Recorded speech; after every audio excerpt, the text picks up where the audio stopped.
Economist Milton Friedman famously said that the best way to grow rapidly is to have the country bombarded. While it may seem unimaginable for a nation to prosper after such devastation, Japan's post-war economy defied expectation.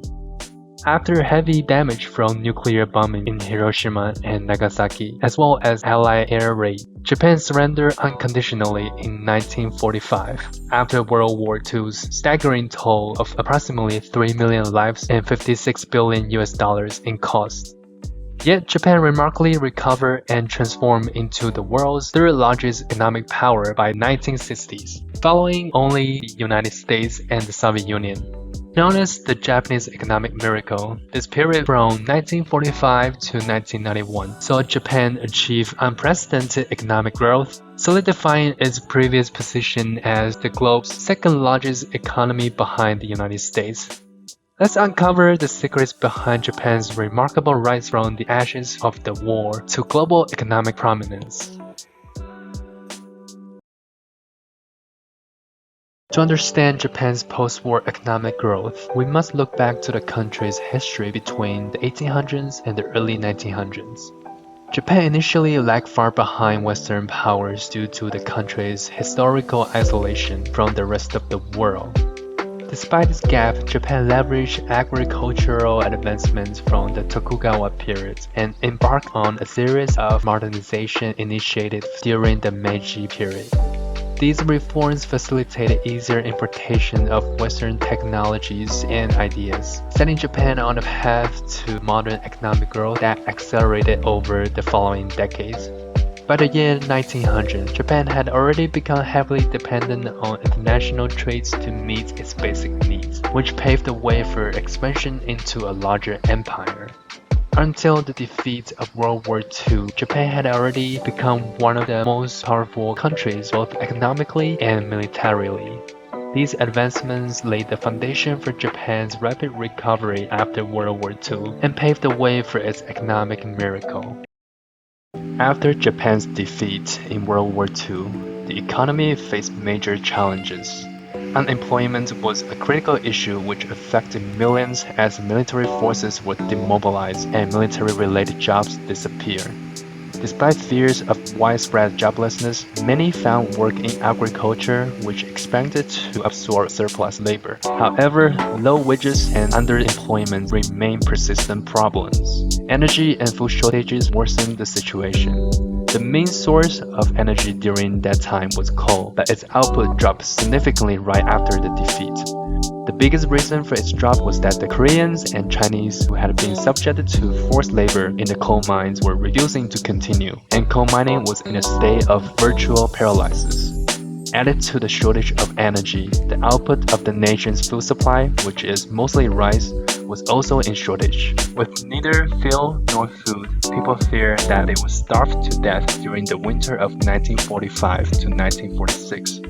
To survive, many unemployed turned to agricultural and coal mining jobs. Inflation also spiked due to the influx of funds from military expenses. These challenges prompted Japan to implement the Dutch Plan in 1949, a crucial step in stabilizing the economy and setting the stage for its remarkable post-war recovery. In the summer of 1947, as Cold War tensions escalated in East Asia, the United States shifted gears to speed up Japan's recovery after World War II. They began reforming Japanese society through political, economic, and civic changes under their occupation. This intervention was partly to counter Soviet influence in the Pacific and stop communist expansion, especially after the Republic of China fell to communism. The US needed a strong ally in the Asia-Pacific region and saw Japan's revitalized economy as crucial. They feared that a struggling and discontented Japanese population might turn to communism, which could potentially strengthen Soviet control over the Pacific. So the US took significant steps to bolster Japan's recovery and ensure its alignment with the Western Bloc. According to some scholars, Japan's rise wasn't just about its institutions and policies. It was also boosted by its unique geopolitical situation. During the Cold War, Japan found itself in a fortunate position.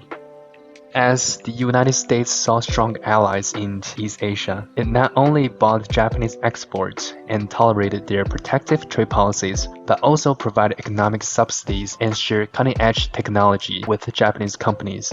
These advantages played a crucial role in Japan's economic success. Without them, Japan might still have grown, but perhaps not as dramatically. From the start of the Korean War in 1950 to 1951, global trade surged by 34%. This increase in international trade meant a major economic boom for countries like Japan. Japan's own production soared by nearly 70%, providing a crucial boost for business struggling with post-war reconstruction. The Korean War also spurred investments in new plants and equipment, which drove technological innovation. To catch up with global competitors, Japan imported technology from the West and expanded its industrial capacity rapidly. These efforts led to a swift economic recovery and stability that extended well beyond the end of the Korean War. And then in 1952, Japan finally regained full independence with the signing of the Japanese-American Security Pact.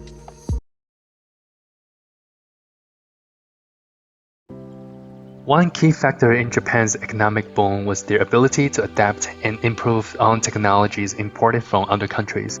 The Japanese were masters at taking existing tech and making it better.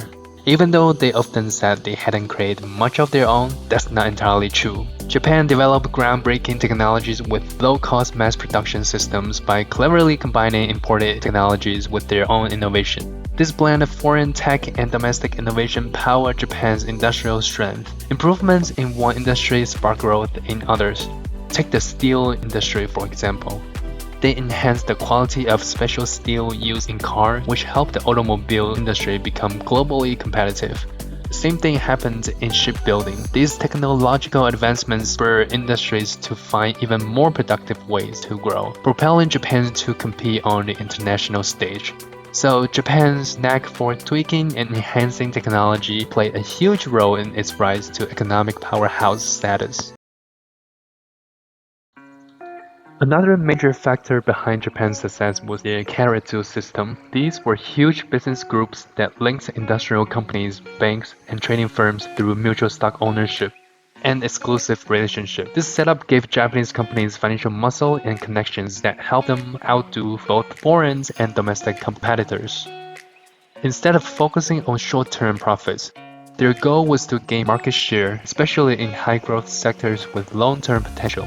Consumers and outside shareholders, who mostly had low-interest savings accounts, weren't the top priority. The keiretsu were stable, but they felt fierce competition, especially in international markets.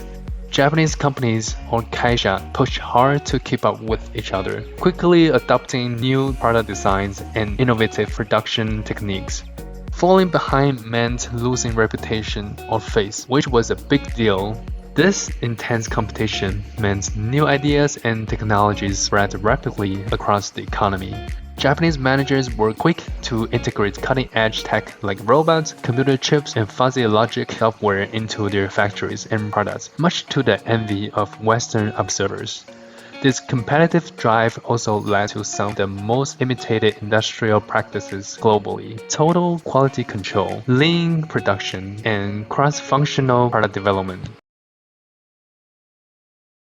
Running the kaisha were the elite salarymen, dedicated lifelong employees who worked incredibly long hours. These salarymen were recruited straight from top universities and lived in company dorms, where they were rigorously trained in strict behavioral codes. They learned everything from the exact way to stand in front of clients to how low to bow to their bosses, rules that formed a complex secret language that outsiders just couldn't grasp. Even from a young age, Japanese students were groomed for this corporate life through an intense exam system, ensuring they had strong analytical skills and a deep respect for rules. This rigorous preparation made them ready for the demands of corporate life in Japan's competitive business world. There were three major policies that drove Japan's rapid growth after World War II. First up is the Yoshida Doctrine, crafted by Prime Minister Yoshida Shigeru during the early Korean War. Yoshida is often regarded as the father of modern-day Japanese economy. His policy focused on economic reconstruction and development, while saving on military expenses by leaving defense to the US Army. This allowed Japan to channel all its resources into rebuilding the economy, playing a crucial role in Japan's quick recovery. The Yoshida Doctrine also promoted a pacifistic non-military role for Japan, shaping its modern diplomatic identity. Next, we have the Income Doubling Plan of 1960, spearheaded by Prime Minister Ikeda. This ambitious plan aimed to double the income of Japanese workers and raise living standards from 1961 to 1970.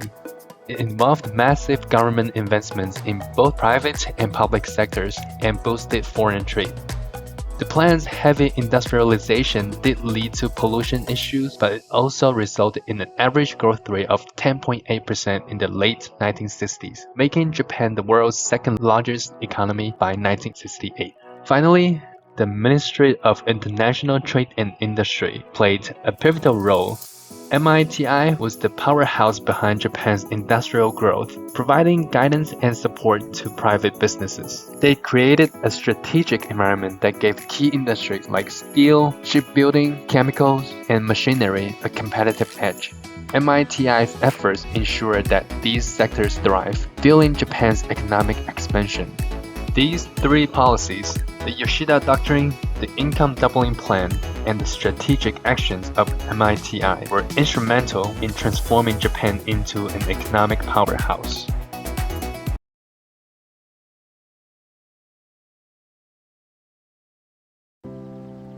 And there you have it, from the ashes of war to becoming the world's second largest economy.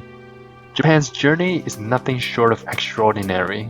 The Japanese economic success not only produced one of the world's leading economic powers, but also presented a great lesson for the other Asian countries and states to start their own economic miracle. It's a fascinating tale of resilience, innovation, and strategic foresight. So what do you think was the most pivotal moment in Japan's economic rise? Let us know in the comment below. Don't forget to like, subscribe, and hit that notification bell for more amazing stories from history. Until next time, keep exploring.